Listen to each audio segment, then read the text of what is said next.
আমি নিশ্চিত নই আমি কি আপনাদের সাথে সূরাতুন নাজিয়াত থেকে কিছু শেয়ার করেছি। না, মনে হয় করিনি। এই সূরা নিয়ে 2 সপ্তাহ পূর্বে একটি সিক্রেট খুতবা দিয়েছিলাম। সিক্রেট খুতবা, কারণ এটা রেকর্ড করা হয়নি। যাই হোক, আমি আল কোরআনের নাজম নিয়ে কিছু কথা বলতে চাই। নাজম হলো এমন একটি সাবজেক্ট যেখানে কোরআনের আলোচ্য বিষয়সমূহ কিভাবে একটি আরেকটির সাথে সম্পর্কযুক্ত তা অধ্যয়ন করা হয়। প্রথম দৃষ্টিতে মনে হয় আলোচ্য বিষয়গুলো কেমন জানি সম্পর্কহীন, একটি অংশের সাথে আরেকটির কোনো সম্পর্ক নেই। কিন্তু যদি যত্ন সহকারে লক্ষ্য করেন তাহলে দেখবেন আসলে একটি অখণ্ড যুক্তি উপস্থাপন করছে। তো সূরাতুন নাজিয়াত সেরকম একটি সূরা। অনেকগুলো শপথের মাধ্যমে এর সূচনা হয়েছে, যা টেনে নিয়ে আসে, ডুব দেয়। নাজিয়াত কোনো কিছু টেনে নিয়ে আসে, আর গরকান অর্থ যখন তারা ঝাঁপ দেয়। ওয়া নাশিতাতি নাশতা, আর তারা দারুণ ব্যস্ত। ওয়াসাবিহাতি সাবহা, যারা তীব্র গতিতে সন্তরণ করে।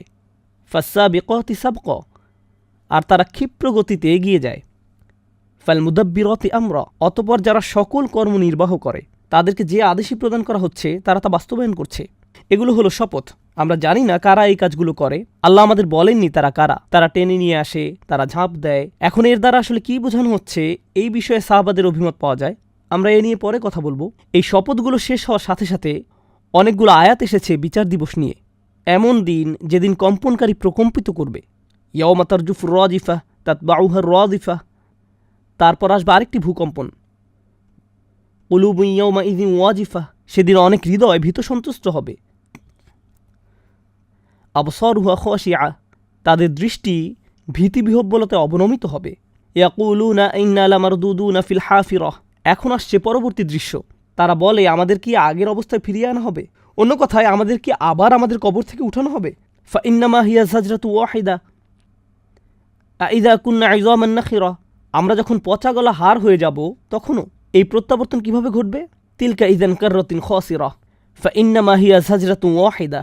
এরপর আল্লাহ উত্তর দিচ্ছেন ওটা তো কেবল একটা বিকট আওয়াজ, আর হঠাৎ করে তোমরা অন্ধকারে পতিত হবে। বিসাহিরা, সাহিরা মানে কোথাও সারা রাত দাঁড়িয়ে থাকা, অথবা কোথাও দাঁড়িয়ে থাকা যেখানে ঘুমের কোনো সুযোগ নেই।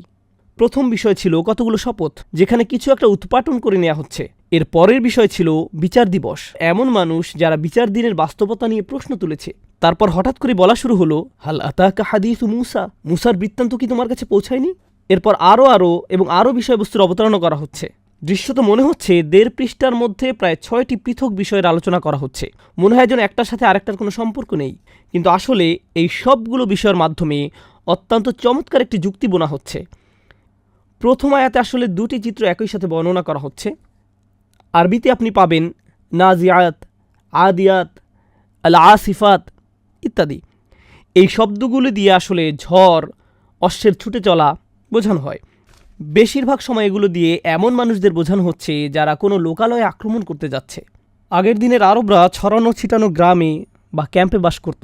তখন আক্রমণকারী ডাকাত দল ঘোড়া নিয়ে ভোরবেলা এই সমস্ত লোকালয়ে আক্রমণ চালাতো, যখন চতুর্দিক শান্ত থাকত। অশ্বারোহীরা আগমন করার সময় ঘোড়ার লাগাম ধরে টান দিত। যারা টান দেয়, এভাবে টানতে টানতে তারা ক্যাম্পে ঝাঁপিয়ে পড়ত।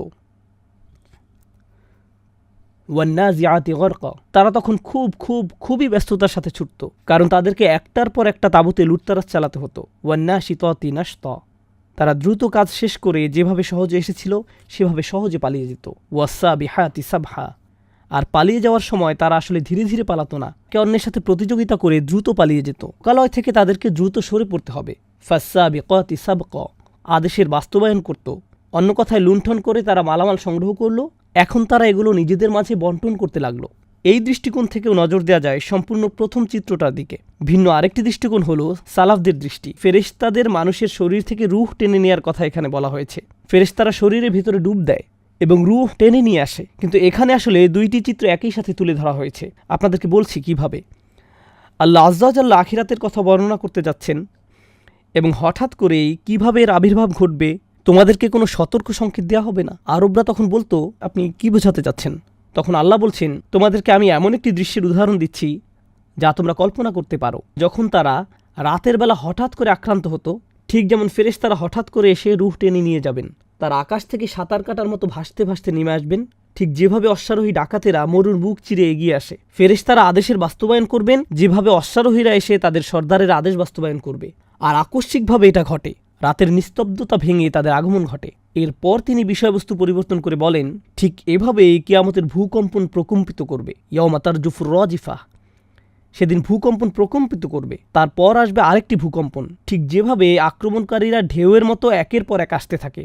প্রথম দলের আক্রমণ শেষ হতেই পরবর্তী দলের আক্রমণ ঘটে। তাতবাউহা রাদিফা। এই দৃশ্যটি আপনাদের মাথায় কল্পনা করুন, যেখানে গ্রামবাসীরা আক্রান্ত হচ্ছে, মাঝরাতে অশ্বারোহী ডাকাতেরা গ্রামে লুটতারাজ চালাচ্ছে। তখন মানুষ কি করে? কুলুবুন ইয়াউমাইযিন ওয়াজিফা আবসারুহা খাশিআ। তাদের অন্তর ভয়ে প্রকম্পিত, তাদের দৃষ্টি ভীতবিহ্বলতে অবনমিত। এর মধ্যে লুণ্ঠনের কাজ সমাপ্ত হয়ে যায়। লুণ্ঠন শেষ মানে মূল্যবান যা কিছু আছে তার সব নিয়ে গেছে। আর মাটিতে যা পড়ে আছে মূলত অশ্বারোহীদের পদচিহ্নগুলো, তাই না? জানেন পদচিহ্নের আরবি প্রতিশব্দ কি? হাফিরা। ইয়াকুলুনা আইন্না লামারদুদুনা ফিল হাফিরা। একদিকে এর অর্থ হলো তারা বলে আমাদেরকে কি কবর থেকে তুলে আগের অবস্থায় ফিরিয়ে আনা হবে। আর আরেকটি অর্থ হলো অশ্বারোহীরা চলে যাওয়ার পর বাকি আছে শুধু পদচিহ্নগুলো। কোনো কারণে কেউ সেখানে আবার ফিরে যাবে, আর ফিরে গেলেও উপকারী কিছু সেখানে পাবে না। তিলকা ইদান কাররাতিন খাসিরা। এটা হবে এক ক্ষতিকর প্রত্যাবর্তন। অন্য কথায় তাদের বিচার দিবসের ব্যাপারে প্রশ্ন তোলাকে আল্লাহ তুলনা করছেন যেভাবে তারা ভাবত লোকালয় ধ্বংস হয়ে যাওয়ার পর কিভাবে তারা সেখানে ফেরত যাবে। ফাইন্নামা হিয়া জাজরাতু ওয়াহিদা। ওটা তো কেবল একটা বিকট আওয়াজ। এই বিকট শব্দ হতে পারে সিঙ্গার ফুৎকারের মহাগর্জন, অনফিখা ফিস-সুর। কিন্তু এই দুনিয়ায় এক ব্যক্তি তার গ্রামে ফেরত এসে দেখল সব কিছু জ্বালিয়ে দেওয়া হয়েছে, ঘোড়ার পায়ের চিহ্ন সর্বত্র। তখন সে কি করে? সে কেঁদে ওঠে, হাঁটুতে ভর দিয়ে বসে পড়ে। ফাইদা হুম বিসাহিরা। সারা রাত কেঁদে কেঁদে কাটিয়ে দেয়, কারণ কিছুই আর অবশিষ্ট নেই। আল্লাহ দুনিয়ার একটি চিত্রকে আখিরাতের চিত্রের সাথে তুলনা করলেন। সুতরাং আপনি দুইটি চিত্র একই সাথে অবলোকন করছেন। এখন এই সকল দুর্যোগ এড়ানো যেত যদি কেউ গ্রামবাসীকে বলতো ডাকাত দল আক্রমণ করতে আসছে, তোমাদের গ্রামে একটি আক্রমণ হতে যাচ্ছে। তাহলে তারা প্রস্তুতি নিতে পারত, তাই না? হাল আতাকা হাদিসু মূসা। মূসার সংবাদ কি তোমাদের কাছে আসেনি?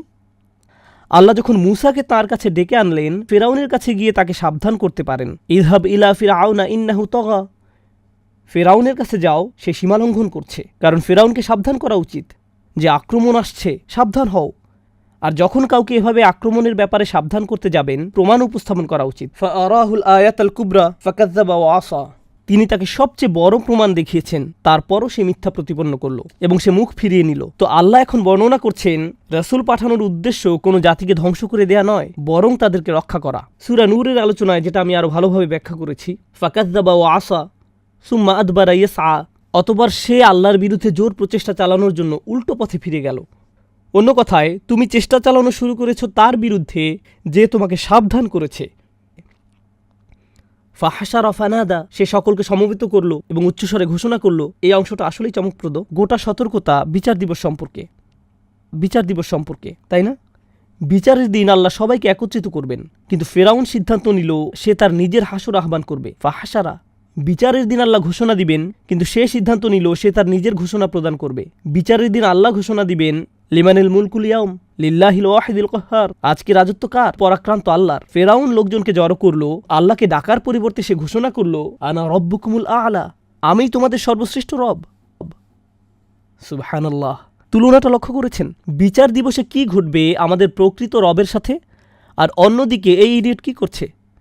তার নিজের হাসর তৈরি করেছে, তার নিজের নিদা, তার নিজের ঘোষণা, আনা রব্বুকুমুল আ'লা। সূরার এই পর্যন্ত আলোচনাগুলো কি একবার দুনিয়া তারপর আখিরাত, একবার দুনিয়া তারপর আখিরাত, এভাবে না? এবার পরবর্তী আয়াতের ভাষার দিকে লক্ষ্য করুন। ফাআখাযাহুল্লাহু নাকালাল আখিরাতি ওয়াল উলা। অবশেষে আল্লাহ তাকে আখিরাত ও দুনিয়ার আযাবে পাকড়াও করলেন। সুবহানাল্লাহ। কোরআনে বিষয়গুলো কি সুন্দরভাবে সম্পর্কযুক্ত। তিনি তাকে একটি উদাহরণে পরিণত করলেন দুনিয়া এবং আখিরাতের জন্য। এখন একেবারে শাব্দিকভাবে দুনিয়া এবং আখিরাতের উল্লেখ করা হলো। এখান থেকে আপনি সূরার কেন্দ্রীয় অংশটি পড়লে, যেটা হলো ফেরাউনের একথা বলা যে আমি তোমাদের সর্বশ্রেষ্ঠ রব, এরপর থেকে আল্লাহ কি করলেন? তিনি সিদ্ধান্ত নিলেন যে প্রমাণ করবেন কে সর্বশ্রেষ্ঠ রব, কে সর্বশ্রেষ্ঠ রব। আল্লাহ বললেন, আনতুম আশাদ্দু খালকান মিস সামা। তোমাদেরকে সৃষ্টি করা অধিক কঠিন না আসমান সৃষ্টি? বানাহা। তিনি এটা নির্মাণ করেছেন। এখানে নির্মাণের ব্যাপারটা গুরুত্বপূর্ণ, কারণ ফেরাউন অনেক কিছু নির্মাণ করেছে। তার সময়ে পৃথিবীর শ্রেষ্ঠতম স্থাপত্য ছিল তার, সর্বোচ্চ স্থাপত্য ছিল তার। আল্লাহ বলেন রাফা আসাম কাহা, আসমানের ছাদ তিনি অনেক উচ্চে তুলেছেন। কারণ ফেরাউনের পক্ষে কোনোদিন আল্লাহর মতো এত উচ্চতম কিছু নির্মাণ করা সম্ভব নয়। তাই ফেরাউন যখন বলল আল আলা, উচ্চতা সম্পর্কে আসলে সে কি জানে? রফা আসাম কাহা ফাসাওয়াহা। এরপর আল্লাহ বলেন ওয়া আগতাশা লাইলাহা ওয়া আখরাজা দুহাহা, আর তিনি এর রাতকে আচ্ছন্ন করেছেন এবং এর দিবালোক প্রকাশ করেছেন। প্রসঙ্গত প্রথম চিত্রটি কখন ঘটেছিল? রাতের বেলায়। আর সকালের মধ্যে সবকিছু শেষ। তিনি তার রাতকে আধারে ঢেকে দিয়েছেন আর তার দিবালোক প্রকাশ করেছেন। সবকিছু পূর্বের বর্ণনার সাথে সম্বন্ধযুক্ত। তারপর ওয়াল আরদা বা'দা যালিকা দাহাহা, এরপর তিনি জমিনকে বিস্তীর্ণ করেছেন। যখন বলা হয় বিস্তীর্ণ জমিন, তখন এটি জমিনের বিশালতার ইঙ্গিত বহন করে।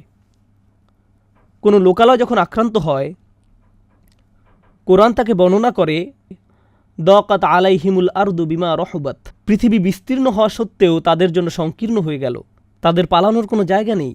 আল্লাহ এখানে বলছেন তিনি চেয়েছেন পৃথিবীকে বিস্তীর্ণ করতে, কিন্তু মানুষ যখন তার সাবধানবাণীতে কর্ণপাত না করে, পৃথিবী সংকীর্ণ হয়ে যায়। জমিনের উদ্দেশ্য হলো বিস্তীর্ণ হওয়া, বিস্তৃত হওয়া।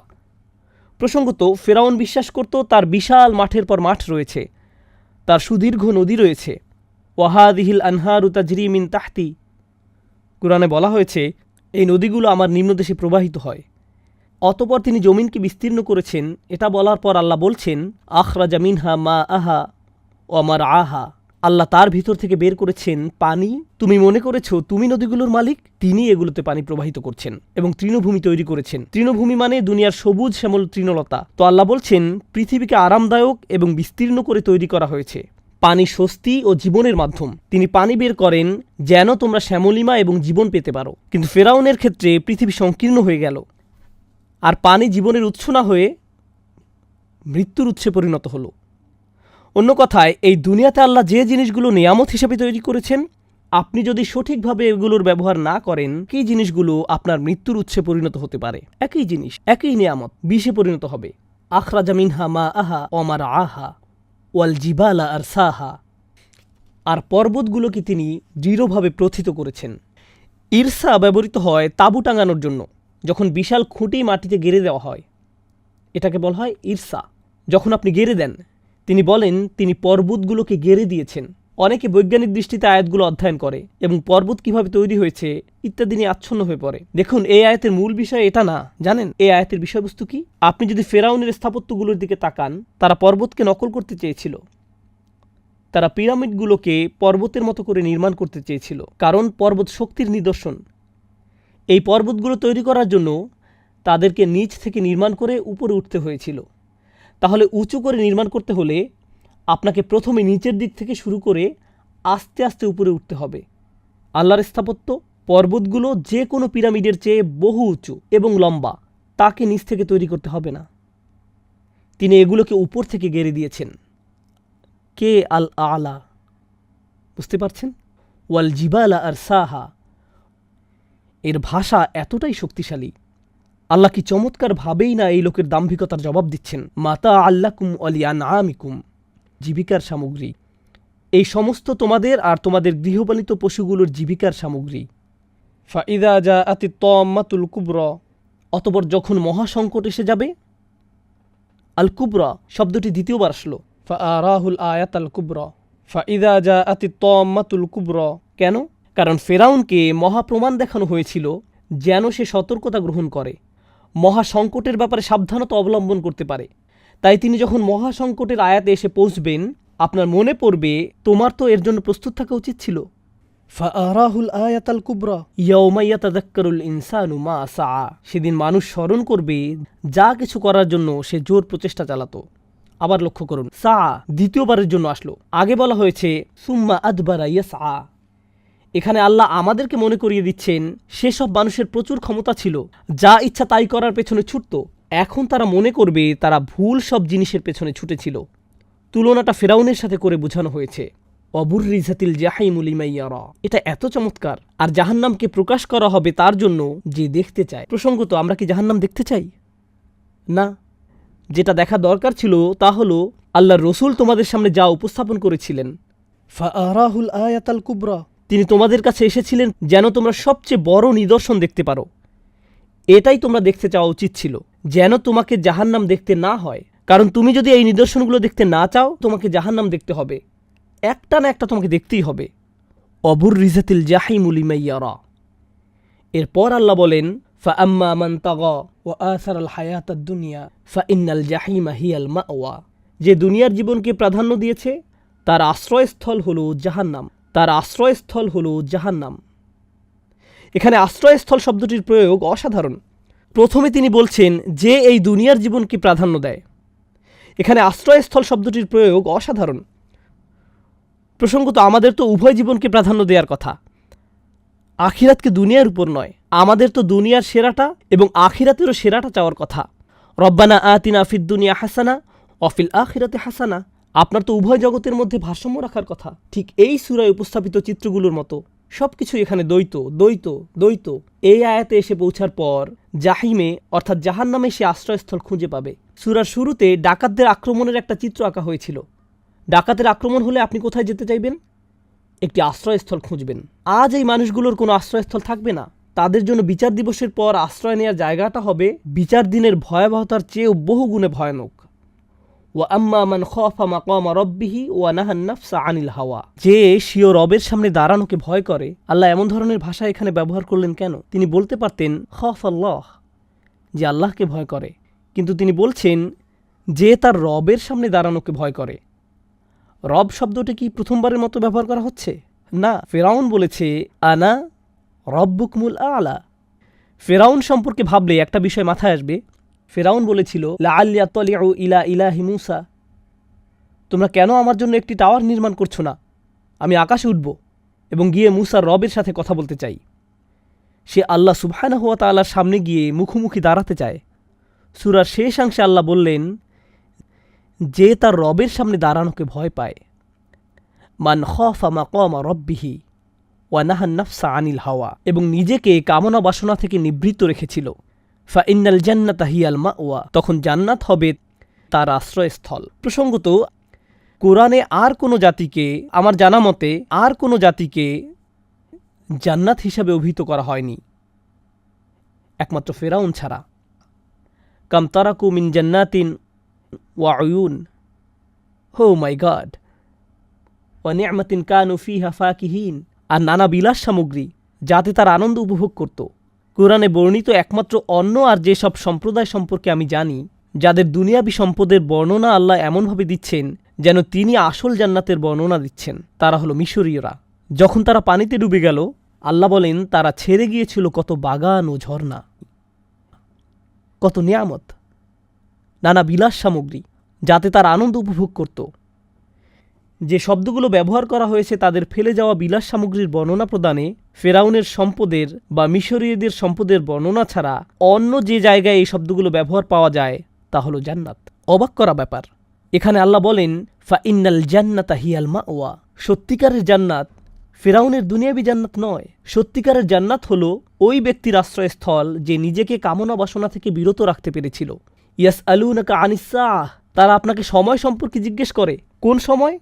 বিচারের দিন। কিন্তু তারা কিভাবে এ সম্পর্কে জিজ্ঞেস করে? আইয়ানা মুরসাহা, কখন তা নিচে স্থাপন করা হবে? নিচে স্থাপন করা বা গেড়ে দেওয়ার কথা কি এই প্রথম বলা হচ্ছে? এছাড়া আর কোন জিনিস নিচে গেড়ে দেওয়া হয়েছিল? পর্বত। দেখুন, মানুষ কি ফেরাউনকে প্রশ্ন করত?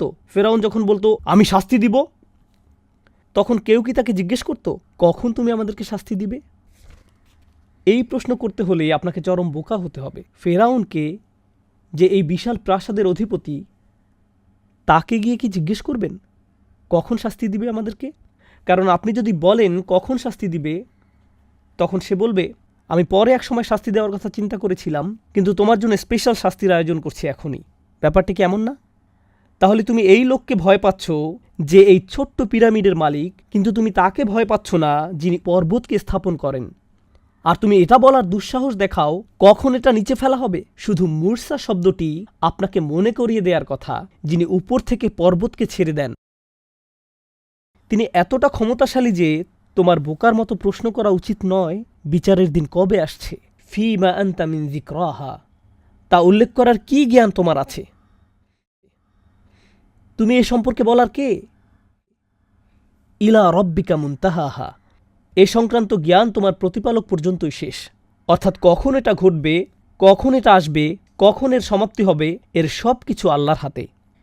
ফেরাউন এই প্রেক্ষাপটে ফাহাসারা, সে লোকজন জড়ো করল, সে তার নিজের একত্রিত করার দিন আয়োজন করতে চেয়েছিল।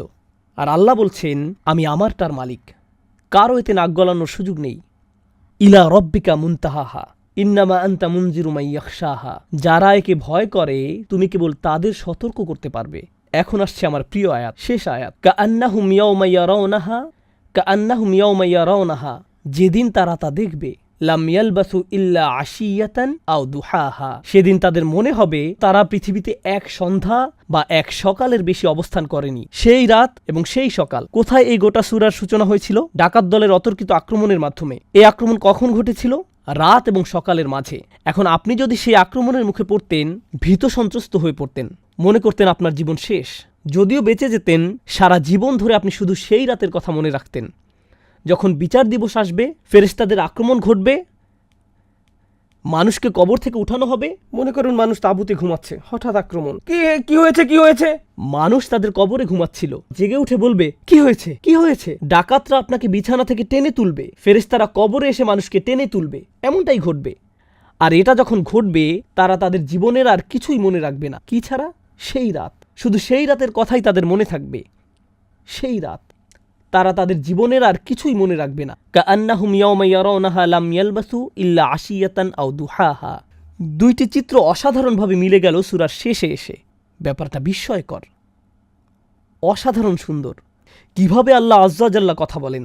সমস্যা হলো, আমি যা বলছি তার অধিকাংশই আপনারা আবিষ্কার করতে পারবেন না যদি শুধু অনুবাদ পড়েন। সম্ভব না। আমি বলেছিলাম এই সূরার কেন্দ্রীয় একটা অংশ রয়েছে, আনা রব্বুকুম আল আ'লা। প্রফেসর নেইল রবিনসন যখন এই সূরা নিয়ে গবেষণা করছিলেন, প্রফেসর নেইল রবিনসন, তিনি এখন মুসলিম, মাশাআল্লাহ, কুরআনের অসাধারণ এক স্কলার। তিনি একজন ওরিয়েন্টালিস্ট যিনি ইসলাম গ্রহণ করেছেন। জানেন তিনি কি আবিষ্কার করেছিলেন যখন তিনি বলেছিলেন যে এই সূরার কেন্দ্রীয় আয়াত আনা রব্বুকুমুল আ'লা, যেখান থেকে সূরার সামনের দিকের সব আলোচনা আল্লাহ সম্পর্কে। দ্বিতীয় অংশ, একই সংখ্যক সিলেবল, সূরার শুরু থেকে আনা রব্বুকুমুল আ'লা পর্যন্ত একই সংখ্যক সিলেবল ব্যবহার করা হয়েছে, সেখান থেকে শেষ পর্যন্ত। ওয়ার্ড নয়, সিলেবল। সিলেবল সূরার কেন্দ্রীয় জায়গায় বসানো হয়েছে আনা রব্বুকুমুল আ'লা। সুবহানাল্লাহ। এই বার্তাটাই এখানে দেয়া হচ্ছে যে ফেরাউনের মতো হইও না। কুরাইশদের দাম্ভিকতা ঠিক ফেরাউনের দাম্ভিকতার মতো ছিল না। ফেরাউনের মতো দাম্ভিক হওয়ার জন্য তোমাদের তার মতো দুর্গ এবং প্রাসাদ থাকতে হবে না। কোনো কিছু না থাকলেও তার মতো অহংকারী হয়ে যেতে পারো।